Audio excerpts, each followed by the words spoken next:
I am a golden god!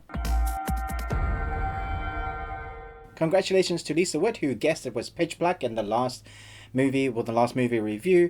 Can you guess which one this one is? As always, if you've got it right, I will pin your comment and mention your name in a review. Hi, my name is Ruben and welcome to the Review Tuesday. This is my review for Netflix's original series, Hyperdrive. So, Hyperdrive is about elite street racers from around the world who test their limits in supercharged custom cars on the biggest, baddest automotive obstacle course ever built. You'll have to excuse me sweating. In the UK, we're having a bit of a heat wave, and my film set is like just super warm. It's like over probably 30, 40, not 40 degrees. It's about 35 degrees, I think. Super hot.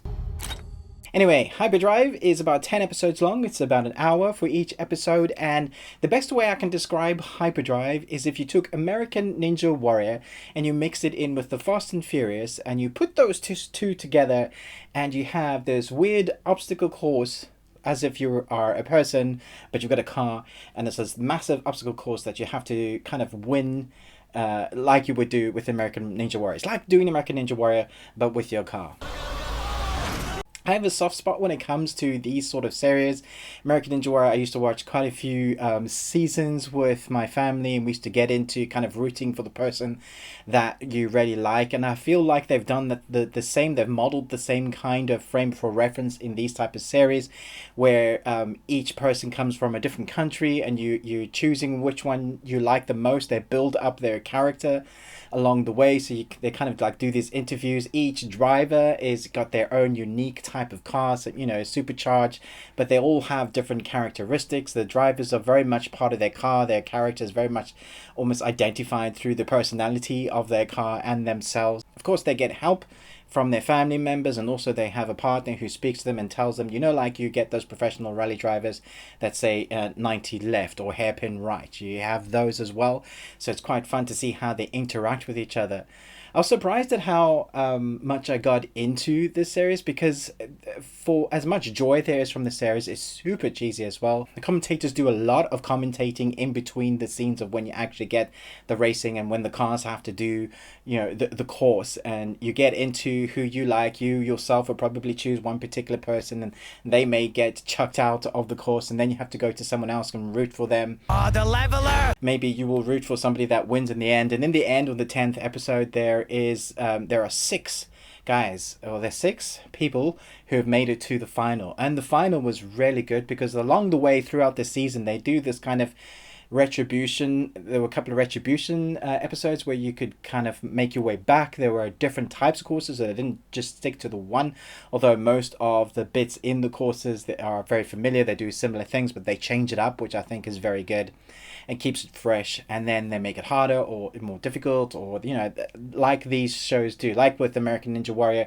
you have the various obstacle courses, then you have to get to the next segment and the next segment, and I think this season will build. There'll be many more.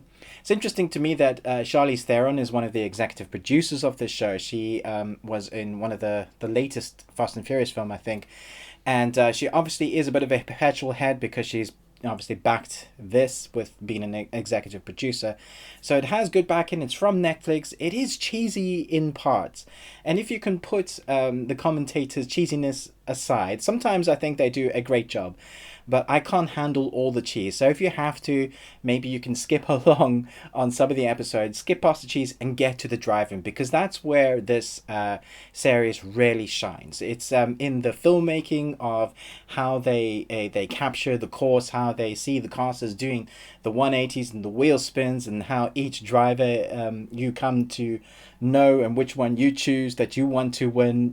They really capture it well.